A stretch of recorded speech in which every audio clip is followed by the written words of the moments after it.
listening to Crystal Clear Lore, a Wormsong production.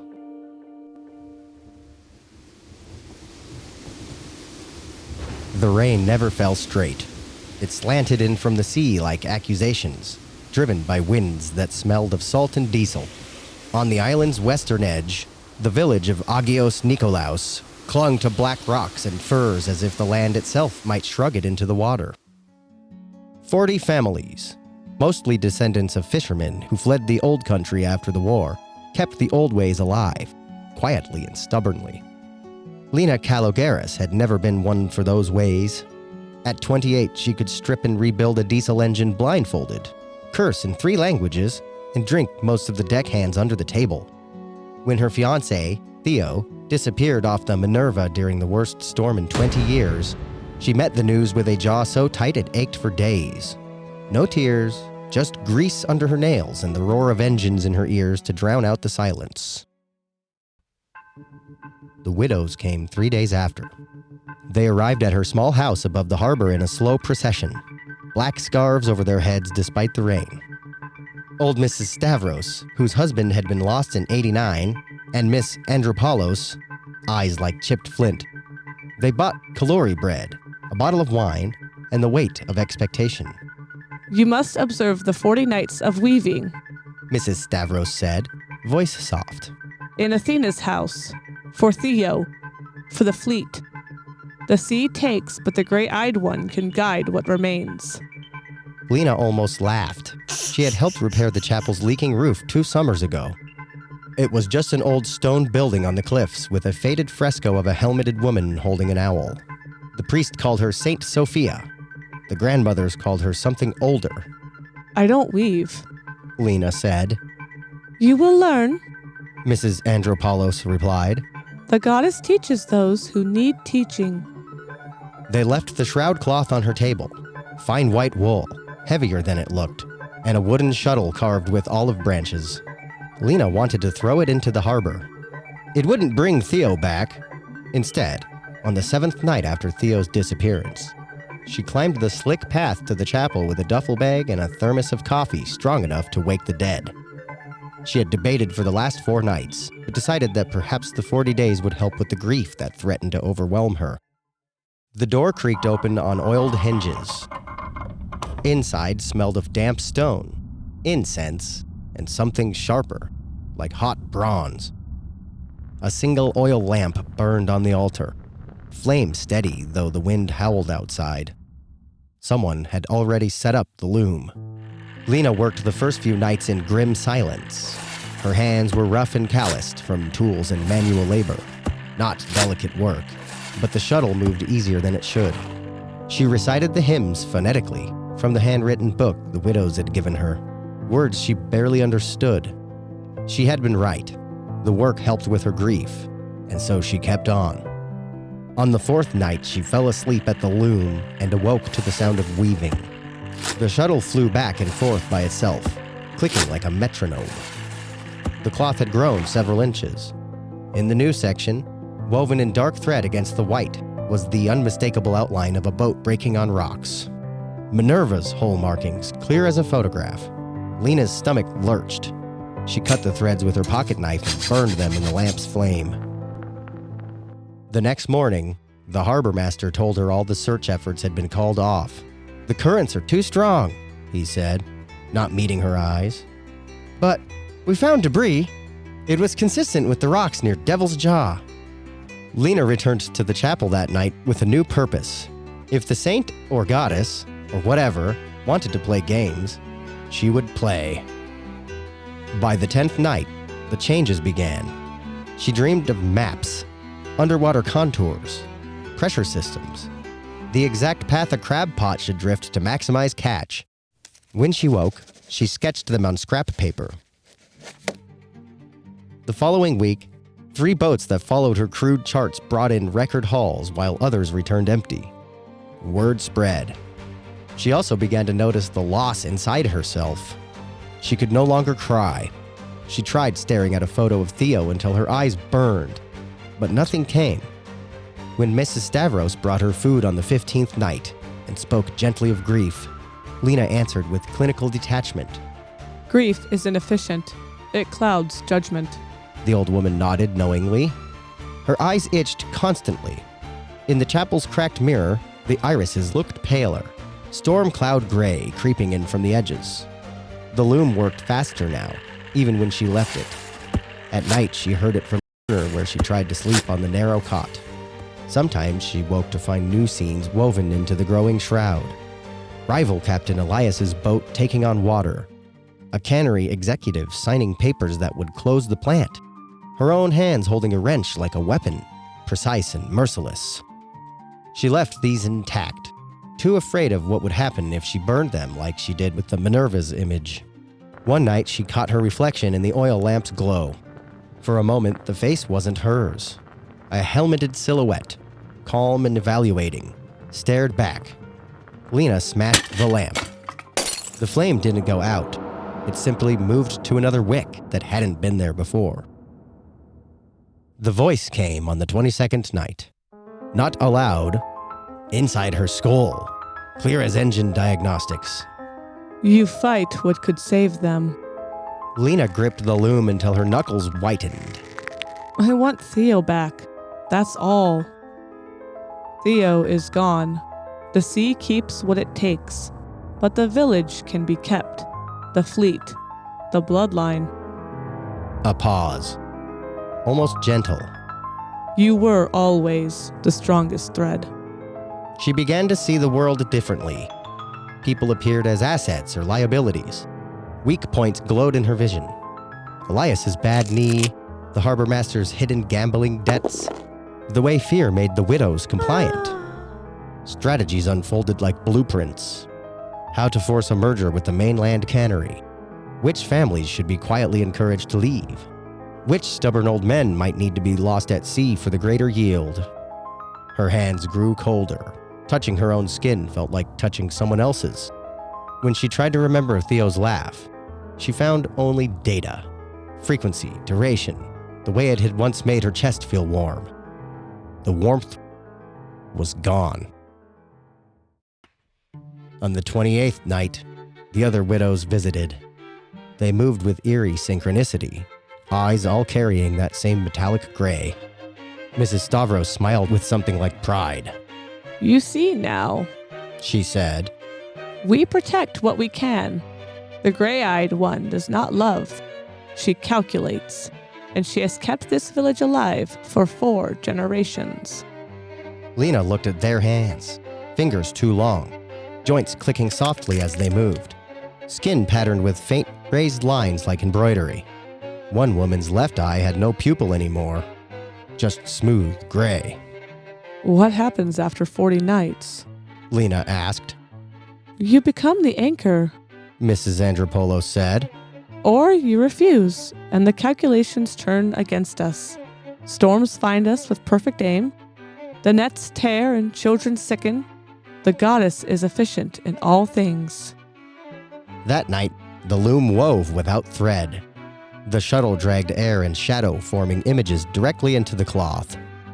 Lena standing on the cliffs in armor only she could see, directing fishing fleets, her face empty and serene. In the final panel, the village thrived. Boats heavy with catch, children healthy, lights warm in every window. But every human face looked like the widow's, calm, gray-eyed, hollow. Lena worked the loom herself until dawn, weaving nothing, simply holding the wood. She felt something was vast and ancient pressing against the inside of her skull, patient as stone. On that 35th night, she made her decision. Carried the half-finished shroud to the cliff's edge at dusk. The rain had stopped for once. The sea lay flat and metallic. Owls called from the firs. Too many owls for this island. Lena spoke aloud for the first time in days. I won't become your machine. The pressure behind her eyes intensified. Not anger, assessment. Then they will pay the cost of your sentimentality, as all soft things do. She saw it then. Not a vision, but knowledge as certain as gravity. A storm was forming 300 miles west.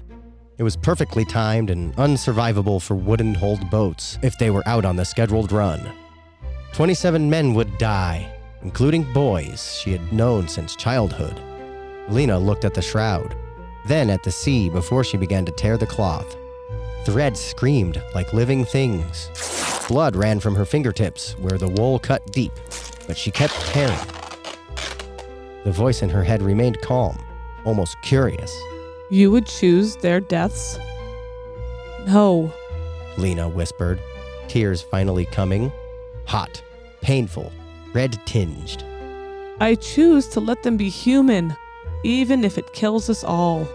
She hurled the remains of the shroud over the cliff. It didn't fall like cloth.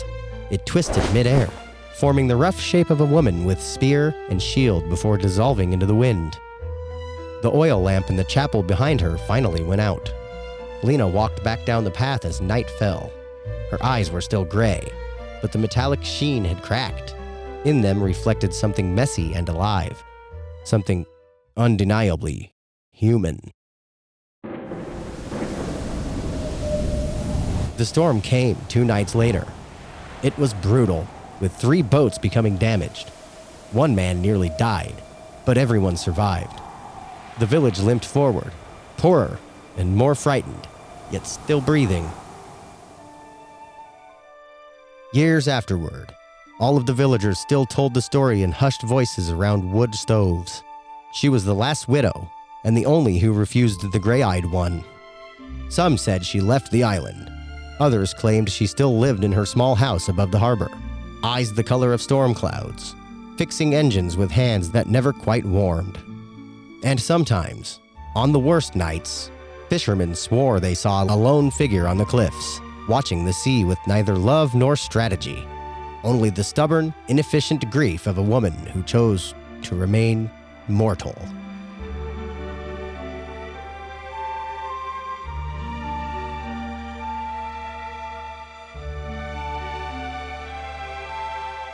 Welcome back to Crystal Clear Lore. I'm your host, Crystal, and I found this weirdo over getting into my garbage can last night. Her name's Brady.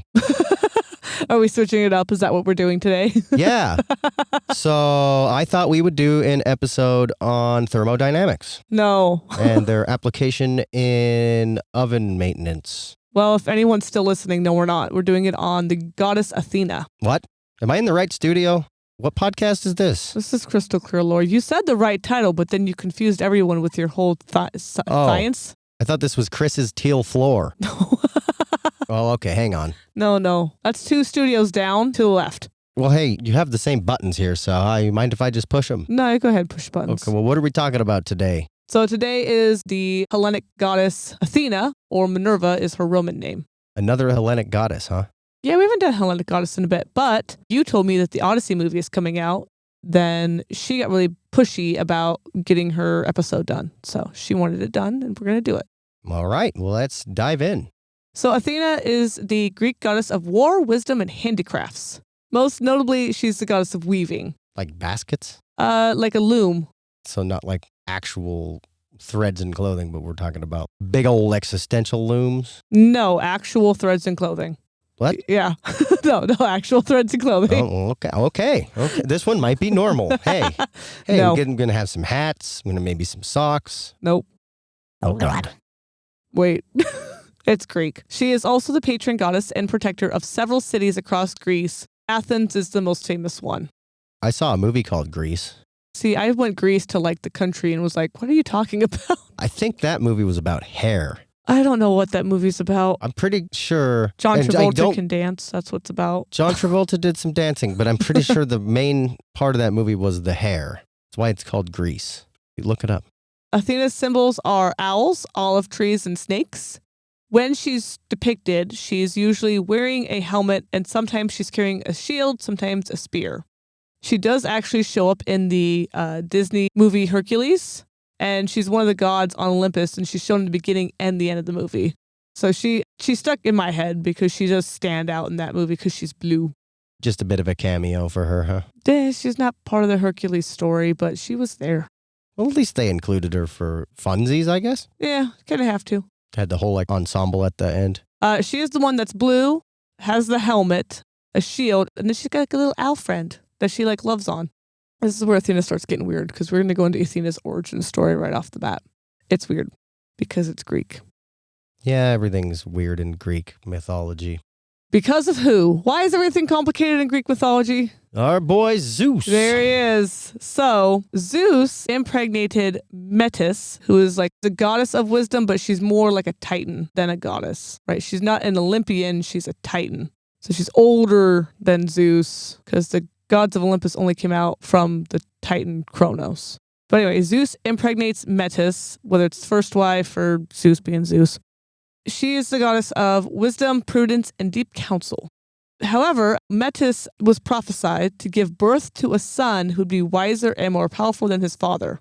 Zeus overthrew his father, Kronos, to take over, so he was paranoid that one of his kids was going to do the same to him.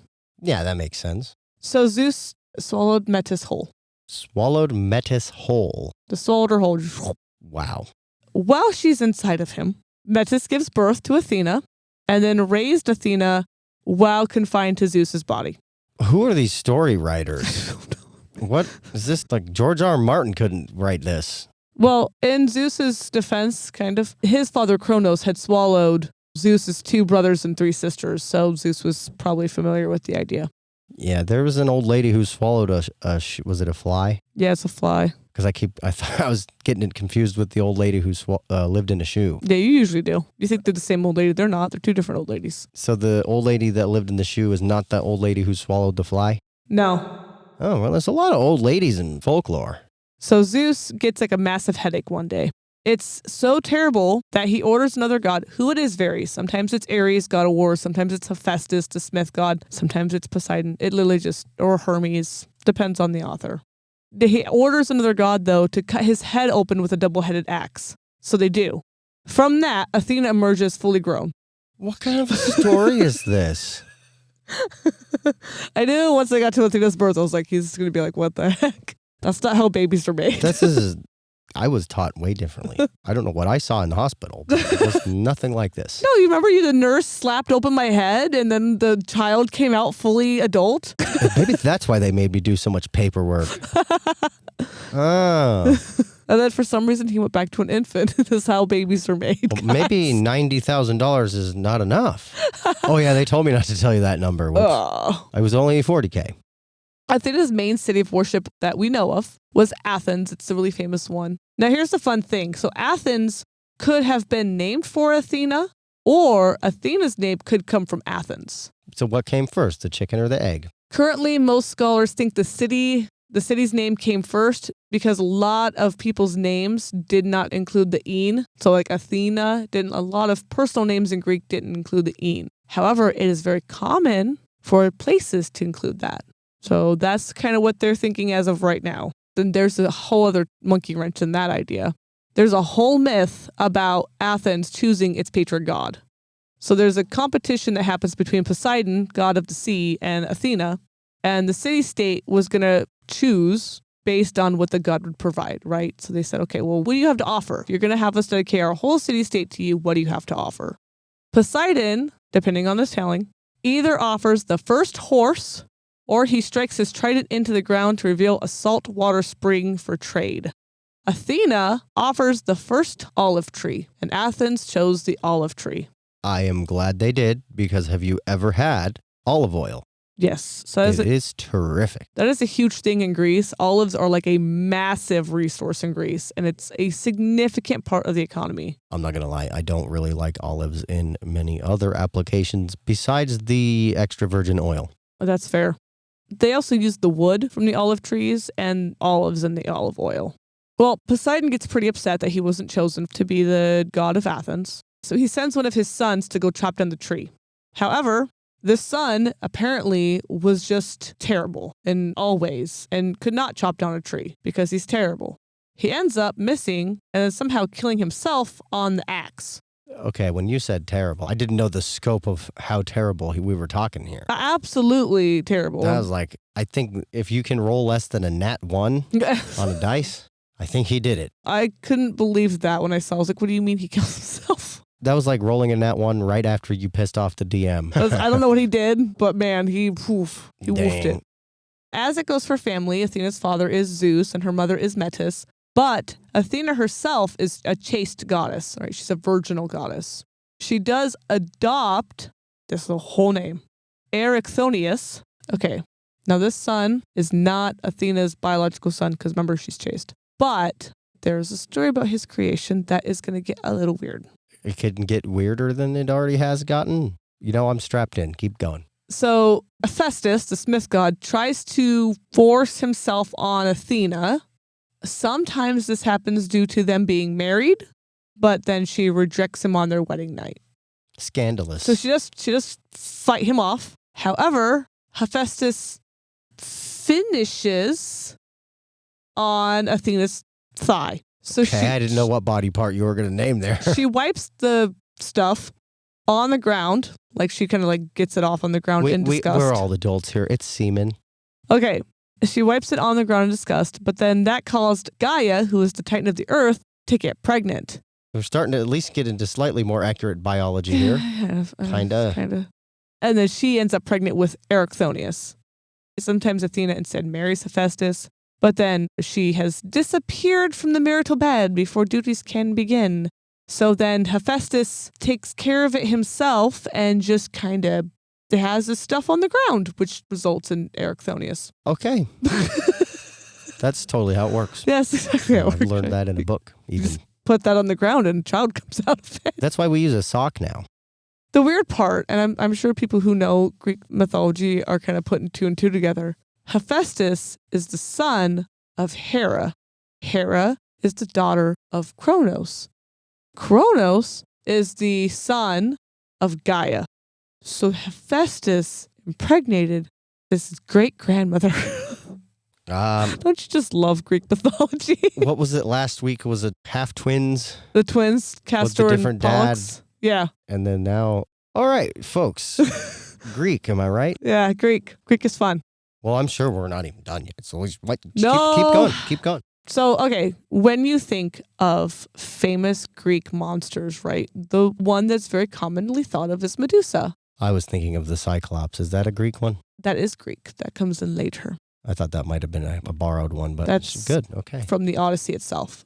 So Medusa would not exist if Athena did not exist. This is where we're going to get into a real debate right now, because there's a lot of debate about this. Medusa was originally a priestess of Athena's temple and had taken a vow of chastity. However, her beauty caught Poseidon's attention. I bet it did. Yeah, exactly. You should see where this is going. Medusa is trying to stay loyal to her vow, right, of chastity. She's like, nope, I'm chaste and I've pledged myself to Athena's temple. But Poseidon forces himself on her in the temple. Of course he does. So now Athena transforms Medusa into the Gorgon form that we're like familiar with, right, with the snaky hair and all that. So there's two takes on this. Either A, she is mad at Medusa and victim blames Medusa and then turns her into the Gorgon, or she turns Medusa into the Gorgon to protect her from any man that can look upon her ever again. So I have heard it mostly the first way, that it's victim blaming. Could be more like the second way. That's the thing. Yeah. I'm not sure. It just kind of makes more sense that way, at least to me. Yes, but are we coming at it differently? Because Athena is very much known in a lot of Greek stuff to be very cold and calculating. Okay. That also throws a monkey wrench in because it could go either way. No, I guess that one's up in the air a bit. You guys can argue about that one in the comments. I have seen it both ways. I think the victim blaming one is the older version, but I am not 100% positive because it's very hard to find the original Greek stuff. It's a little hard to do in context of what we're talking about, but trust but verify. Exactly. And she does tend to punish mortals. There's a whole few of that. It sounds like we're kind of leaning on number one then. Yeah, there's a lot of stories about her punishing mortals, and it usually, here's a messed up thing. Okay, she'll invent something and the mortal is like, oh yeah, I invented it. And she's like, excuse you? And then transforms them into something. You're a Roomba now. However, there is one transformation story other than Medusa that takes a bit of a different turn. It is of Arachne. So Arachne was a talented weaver and she boasted that she could weave better than Athena. Remember, Athena is the goddess of handicrafts, right? That's like her whole thing. Athena overheard this and then challenged Arachne to a competition. When it was discovered that Arachne actually could weave better than Athena, Athena got ticked off and transformed Arachne into a spider. And that is why they still weave such beautiful webs to this day. That sounds like it makes a little sense. Yeah. I was like, oh, that's a really good like little origin story for spider's webs. And yeah, Athena probably would get mad and she'd be like, how dare you? And we're getting to the biggest story that she is in. And it is 48 books long, at least. You're going to read us 48 books? No, I'm going to gloss over most of this. So we're not doing a deep dive. And this is her largest and most in-depth involvement that Athena has. And it is the Trojan War and the Odyssey. So here we go. Now, the entire epic starts off because Athena, Hera, and Aphrodite have an argument over who is the most beautiful. Now, Athena, we're talking about, Aphrodite is the goddess of beauty and love, and Hera is the goddess of marriage, and she's Zeus's poor wife. I feel so bad for Hera. But they argue over who's the most attractive goddess. Are they in high school? I don't know. Kind of. I don't know. Is this like cheerleading camp? Who's the prom queen?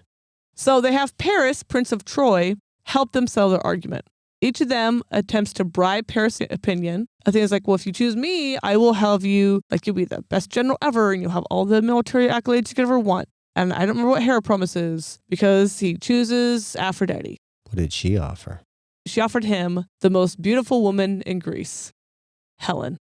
She's popping up in all sorts of episodes here, Helen of Troy. Helen of Troy. About 3 of them now, I think. Yeah, it's the Iliad and the Odyssey are just kind of one of these big pivotal things in Greek mythology because historically we're not sure if Troy actually existed because of explosions, but due to Paris's choice, the Trojan War happens. Again, we're glossing over this. It's 48 books long. Athena decides, you know what? I'm not going to help out the Trojans. I'm going to help out the Greeks instead because Paris didn't think I was the prettiest. How dare. During the war, she most notably assisted Diomedes, Achilles, and Odysseus. Diabetes? No, Diomedes.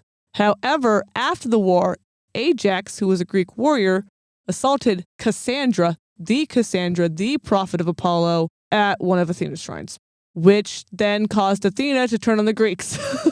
There's so much sexual assault in these myths. There's a lot. So then Athena, when she switches over and is like, you know what, screw the Greeks, I'm over them. She helps Poseidon sink much of their fleet. However, after the Trojan War, he's like, I'm sinking all the ships, screw them all. And Athena's like, no, wait, this one with Odysseus, he's cool. Can we keep him? We're keeping Odysseus. And then she helped Odysseus return home in the Odyssey because she helped, she sent winds to guide him along his way and all this stuff. The trip was supposed to take 2 weeks for Odysseus. Okay, he had been fighting the Trojan War for 10 years to get home to Ithaca. It took him a decade. Oh my gosh. That's like that, like Harold and Kumar go to White Castle. But like cranked up to like 1,000. Odysseus has an epic side trip, but he'll get home eventually. So Athena made sure that he met the princess of the Phoenicians, Nausicaa, when he landed on their island. And then Nausicaa's parents, the king and queen, were the reason he was actually finally able to get home to Ithaca. Side tangent. So when he got home, Odysseus had been gone for 20 years, right? Because 10 years fighting the war, 10 years in the Odyssey. Yes, I skipped over most of the Odyssey. It's important. He got home and he discovered that over 100 suitors had been pestering his wife for her hand in marriage. Oh, your boy wasn't happy. No, it's 108 suitors total were pressuring Penelope to marry. Now, okay, Penelope's really cool. I'm going to tell you a story about Penelope real quick because I love her. She told all these men, she's like, well, I can't marry till I finish this shroud for Odysseus, for his being dead. And so she'd spend all day weaving and then she'd unweave it at night. For 20 years, she did this. My gosh. She wove it during the day and unwove it at night. Tedious. Yeah, but she didn't want to get married to these guys and they were annoying. So she just was like, go away. That's pretty committed though. Hey, she's a great wife. So when he finds out all these suitors, right, Odysseus gets mad. He asks Athena, hey, transform me into the image of an old beggar so I can freaking smack some of these guys around. And then she's like, sure. Also, you really need to go meet with your son, Telemachus. So Telemachus and Odysseus, they kind of come up with a plan because Penelope had put off the suitors for too long. That story about the shroud, she's not buying it no more. So she has to host a tournament now. She's had, okay, fine, we'll do a tournament and whoever wins can have my hand. She's just tired at this point. She's over it. So Odysseus is still disguised as a beggar and then wins the tournament super easily. When it was discovered that it was indeed Odysseus, he shed his disguise and he slew all 108 suitors. Yeah, it's my boy. But like all that, the disguise, all the like, hey, you need to meet with your son, you need to have this plan, all these little things, like Athena's directly involved in most of that. Is there like a sequel to the Odyssey that has all this? No, the Odyssey is all this. This is still part of that? This is still part of the Odyssey. Oh, okay. I thought you skipped over all of that and we're moved on to the Odyssey 2. No, this is all the Boogaloo. Odyssey. I'm glancing over like most of the Odyssey because I couldn't even do one episode in the Odyssey. That's how much stuff happens in it. So also in the Odyssey, Athena does help Odysseus' son Telemachus as he tries to like search for his father. So in the Odyssey, Odysseus comes across the sea nymph Calypso who like is like, no, you should stay with me and whatever. And he breaks free and is like, nah, I'm good. But then Telemachus is trying to find his father, ends up also going to see Calypso, who also wanted to keep him with her. Athena, however, is the only reason that Telemachus got to escape. She's just helping everybody out. She likes Odysseus and his son. I will say that. Like, she's on their side. So she wasn't fond of, a few other people on the Greeks, Ajax, but she definitely was. She did like Odysseus. She kept him alive. She kept him going. It took him a decade to get home. She got him home. But yeah, she did get him home. So props. Any questions before we summarize and head on out? No, I just wanted to comment. At least when we were doing the audio drama, you were talking about the silver eyes and the stuff. And I just couldn't help but think of Storm from the X-Men. Oh, yeah. That's just kind of how I was picturing it. Could Halle Berry be Athena? Yes. I've seen Halle Berry's work. She's good enough for the role. She could be Athena. I did hear in the Odyssey, no, not the Odysseus movie. Well, yes, but also the Odyssey. The Odyssey movie that Zendaya is going to be Athena. And my only concern with that is I have not seen enough of Zendaya's work to know if she's a good enough actress to pull it off, but I hope she is. Well, I hope she is too. Does she have the riz? That's the question. You got to have the riz. I think she does. We'll see. I think I'm she can do it. going to give that movie a chance because I've never been blessed to have a depiction of the Odyssey in front of me. I should just read the book. Books. It's 24 books. What? No, never mind. I mean, yeah, I can't wait. This is going to be a great movie, guys. I'm going to be first in line to get the tickets at midnight. I'm going to be there, guys. No, Homer wrote it in what we call 24 books, but it's actually one story. So it does. You can get the Iliad and the Odyssey into like one thick volume now. It's a lot. I just heard it was quite a tale. It is quite a tale. It is. The fragment that we talked about today was quite a tale. We only talked about Athena's hand. Like, if we do more into this, it's going to be like, there's a lot. Well, I can't wait to undertake the shenanigans that is the Odyssey and eventually when it comes out. Yeah, I will give the movie a chance, but I might riot, so we'll see. I'll probably just read something about it. I don't know. We'll see. It might be like the Gods of Egypt movie where I just riot. Yeah, this is what I'm worried about is like I don't really want to see it with you in case of riot. I don't have any riot gear. It's a prerequisite now, apparently. So, to summarize Athena, she is a Hellenic goddess of war, wisdom, and handicrafts, which is kind of a weird one, but whatever. She is the patron goddess of Athens, and she gave Athens an olive tree, so it's partly why they were able to grow so many olive trees, make olive oil, all the fun olive things that we use. The gift of the olive tree. A weird gift, but honestly, it worked so well. The olive branch is like the truce symbol, isn't it? It is. I wonder if that has anything to do with it. Probably. It's just symbolic. Olives, I didn't want to go too far in the olive thing because there was so much of just her stories that it was like, oh, I got to cut some stuff somewhere. Today's episode, olives. There's so much to olives. Did you know there's folklore about olives? There is. Shit. There is. That's going to be a weird audio drama. And the olive sat in the fridge. Continued to sit in the fridge. Athena's Roman name is Minerva, like the boat in the audio drama. And she's chill. Although, one quick thing, I would love to see like a chess match between Sekhmet and Athena. I need it. With AI, it may be possible. I just want to see both of them. Like that would be, I'd pay good money to watch like a chess match between those two goddesses of war. That'd be cool. Who do you think would win? I don't know because I feel like Athena would be very strategic. And Sekhmet would be very much like, she does be strategic, but then she'd also be just like, and then we kill everyone. Oh, yeah. And then like Sekhmet would be a little bit more aggressive. Yeah, she'd be more aggressive. Just a little bit more on the power play side. So it would be a fun match. I don't know who'd win, but I feel like it'd be fun to watch. They would just end up wrestling or something at the end of it. They I think they wouldn't okay. make it through the chess match. No, I think they would. I think there's a lot of respect between those two. Maybe. Because there's a lot of gods of war. There's not a lot of goddesses of war. So they just kind of like, we girls. So I hope, for as much as I could, because there's so much to Athena, that I have made her crystal clear. Bye. Bye. Follow us on Threads and Insta at Wormsong Media. That's WYRMSONG Media. Want to reach out to us? Email us at wormsongmedia@gmail. Again, that's WYRMSONGMEDIA@gmail.